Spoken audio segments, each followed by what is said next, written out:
nyo. So, yung rivet naman, na gagamitin nyo, yung kanyang material strength is 50 megapascal. Okay? Ngayon,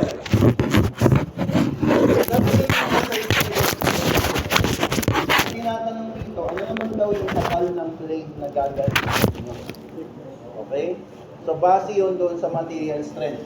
Material strength natin is 120 megapascal para doon sa plate. Tapos yung material strength ng rivet is 60 megapascal. So, given na yung 20 mm diameter rivet, ang tanong na lang, ano yung thickness ng plate na gagamitin? Para at least safe tayo lahat dito. Okay, para maging safe. Okay. Ito magaling mag-drawing? Sila?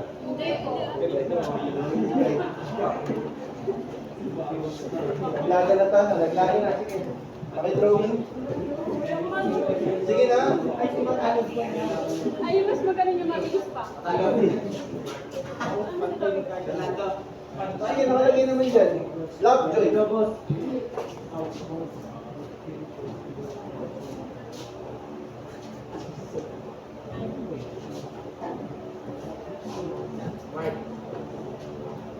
Sige.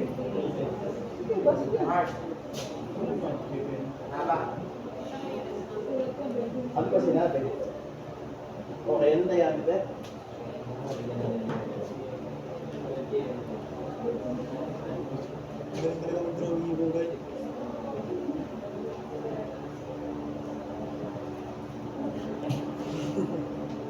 Okay, 20 mm na yan. Anong weight niya? On the weight, yung plate na gagamitin? Weight.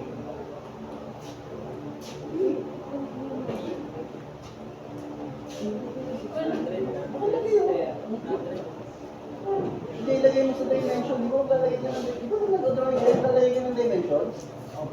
Oo. Dapat malagay ng dimension. Asa yung 100 na yan? Diameter yan ang rivet. Kaso yung low plate, ang wide niya or width niya is 200 mm. Ano yan?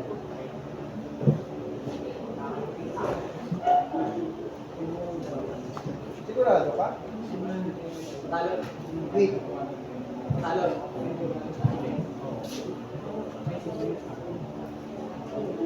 Huwag mo kong tingnan, dapat tumingin. Ganyan ba kayo maglagay ng dimension? Asan yung force?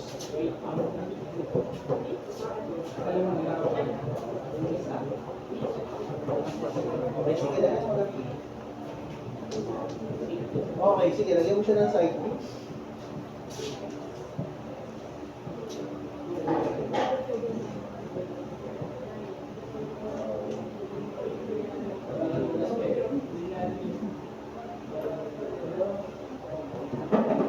Sige. O, nasa na? Bakit isang plate lang yan? Ano yung side? Patungoy mo! O, bilhin pa yung ano? Bilhin pa yung email. Makakalas yan. Luluwa kasi sa Facebook page. Okay, sige. Nasaan yung course?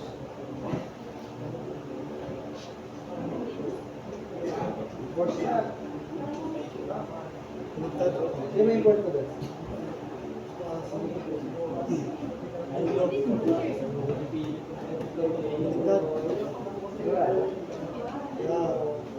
Okay, sige. Nakalagay ng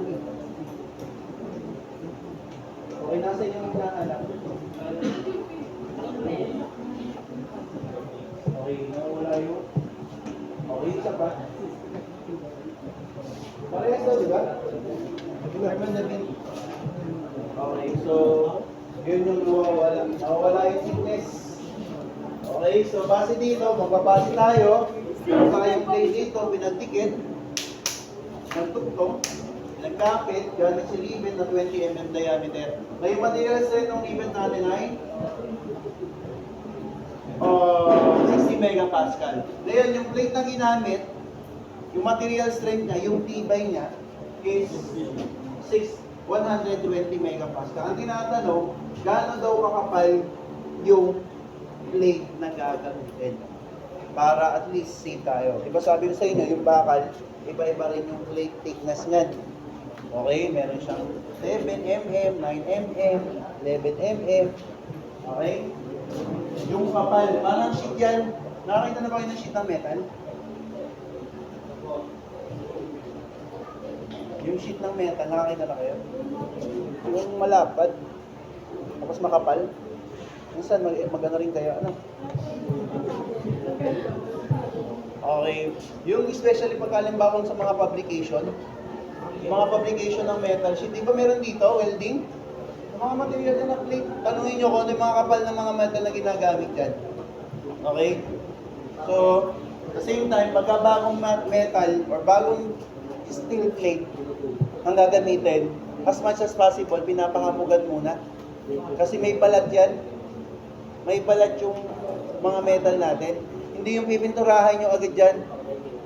Kasi pagka kumawang yan, pati pintura, magtatanggal. Kaya usually, kita nyo, yung mga bakal, hinahayaang nakaano sa, ano, sa ulanan, para at least matanggal yung balat nila. Yung pinakasingin niya kasi, automatic yan, natatanggal yan. Kaya pagka pininturahan nyo agad dyan, at in the long run, natanggal yun, tanggal pati pintura. Kaya hinahayaan na nakabilad sa arawan talaga yan. Okay? Kasi hinahayaan nilang umangat yung pinakabalag niyan sa ibabaw. Okay, so, nahanto ka na? Gusto mo magsagot? Okay, sige. Gusto na natin. Okay, so ang hinahanap natin dito is ano daw yung thickness ng plate na gagamitin natin dito. Alam na natin kung ano yung diameter ng rivet. Alam na rin natin kung ano yung, kung gaano yung width. Nga lang, tinatanong na lang dito is gaano kakapal. Ngayon, ang kailangan din natin dito, bukod dito sa problem na to, nawawala yung thickness, nawawala din yung, ano yung nawawala pang isang value? Nawawala yung value ng pinanel dito. Diba? Wala tayong value ng P na gagamitin. Kasi nga, hindi sinabi sa problem. Nga lang, possible pa natin makuha yung value ng P. Sinasabi mo ay mawawala yung P, possible na makuha natin yung value. Ano na gamitin natin? Normal force. May normal force ba dyan? Kukuhanin natin mo. Okay, so gagamitin natin yung bearing plate. Yung bearing force talaga. Okay, saan ba tayo madaling makakuha ng force? Compare natin. Sitaw tayo. May tao tayo. Formula natin for shearing stress. Meron tayong D over area. Tama? Yung area nito, ano yung formula? Area is? Alam? Pi D squared over? Okay, pi D squared. Anong gagamitin natin dyan? Ano yung value ng D dyan? D is yung? Okay, diameter ng rivet. Kapag halimbawa ang bearing stress yung gagamitin natin, bearing stress, sigma B is equivalent to bearing force divided by area. Anong area natin dito? Area is equivalent to diameter times thickness. Diameter times thickness. Ang problema dito, wala ka ng force, wala ka pang kapal. Diba? So, hindi rin gamitin si bearing stress na formula. Ang pwede natin gamitin na formula ay eto, tau is equivalent to shearing force divided by area. Okay.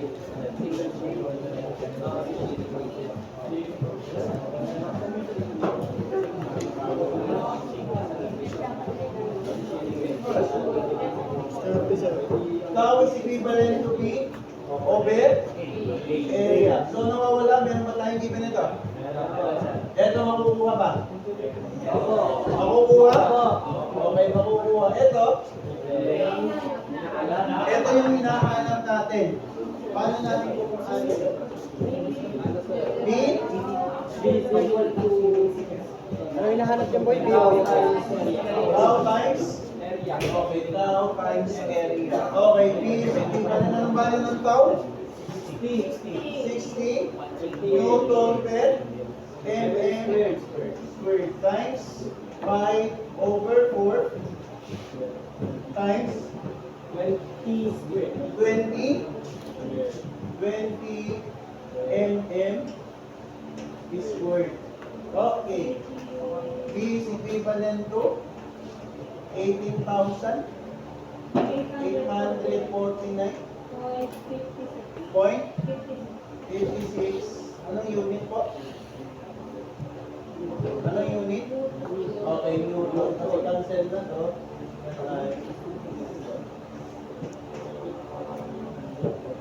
Pakicheck na kung 18,849.56. Tama? Okay, so yung value ng pinanan dito ay 18,849.56 Newton. Okay na. Hindi pa? Bakit hindi pa? Nawawala yung thickness. Biling ni Torres.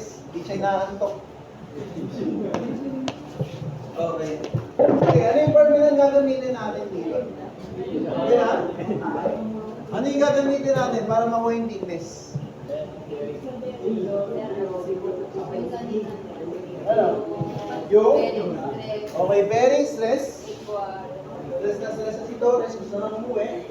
Bearing stress is equal to? Bearing force. Ano yung bearing area natin? Diameter times? Okay, so ano wawala? Okay, sige. Kaya natin si Torres para mag-isay. Thickness is equals to? Paano natin kukuhanin yung thickness? Ito yung sa akin formula. Thickness is equals to? Okay. Kayaan mo siyang sumagot. Okay yung sa akin formula?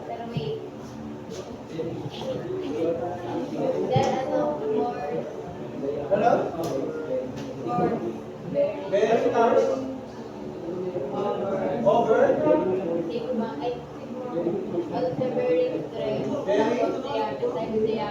Times? Okay, times diameter. So P is equals to 7.85 mm. Mabilis? Okay, pakibigay natin kung paano nakuha? Paano nakuha yung 7.85 mm?